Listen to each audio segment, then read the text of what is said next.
Welcome to ATV health.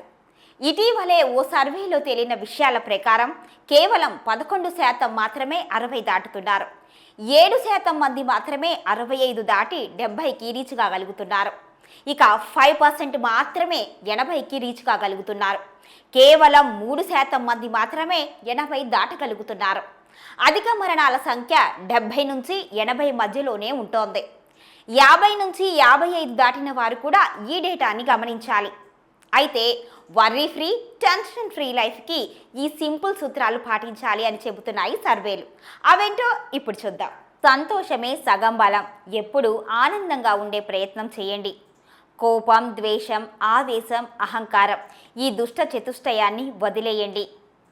Sweet and salt బాగా తగ్గించేయండి. ఇంటి ఇలవేల్పు, ఇష్టదైవంపై నమ్మకం పెంచుకోండి. కడుపులో ఎప్పుడూ మంచినీరు ఉండేలా చూసుకోండి. యూరినేషన్ అయిన తరువాత ఒక గ్లాసు మంచినీళ్లు తాగటం మర్చిపోవద్దు. వ్యాయామం, వాకింగ్, సైక్లింగ్ సమయం క్రమం తప్పకుండా వీటిలో 1-2 చేస్తూ ఉండాలి. అరగంటకోసారి కదలిక ఉండేలా చూసుకోండి. ఇక ఈ టు లివ్ ఏమిటో ఇప్పుడు చూద్దాం. పిండి పదార్థాలు తగ్గించి ప్రోటీన్లు, విటమిన్లు ఎక్కువగా తీసుకోండి. కాఫీ అయినా, టీ అయినా రోజుకు 2-3 సార్లు మించకుండా తీసుకోండి. ఈ అలవాటు చాలా మంచిది. మోహాలు, వ్యామోహాలు వదిలేయండి. ఆరోగ్యం సహకరించినంత వరకు సంవత్సరానికి 2 సార్లు ఊళ్ళకి, యాత్రలకు వెళ్ళండి. ఫారిన్ టూర్స్ తగ్గించండి. ఎవరిని విమర్శించకండి, ద్వేషించకండి.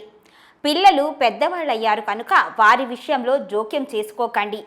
అడిగితేనే సలహాలు, సూచనలు ఇవ్వండి. అందుబాటులో ధ్యాన కేంద్రాలు ఉంటే వెళ్ళండి.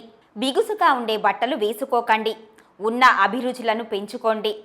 మెదడుకు పదును పెట్టే cross word puzzles, pseudo code చేస్తూ ఉండండి. మనసుకు నచ్చిన పుస్తకాలు చూడండి లేదా చదవండి. సపోర్ట్ లేకుండా మెట్లు ఎక్కటం, దిగటం చెయ్యవద్దు. ఎస్కలేటర్లు వాడొద్దు.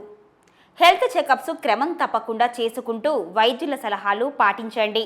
ఓల్డ్ మెమరీస్ గుర్తు చేసుకుంటూ మీ వయసు వారితో షేర్ చేసుకోండి. చివరిగా ఎప్పుడూ పాజిటివ్ దృక్పథంతోనే ఉండండి. అప్పుడు మీ ఆరోగ్యం చాలా హాయిగా ఉంటుంది.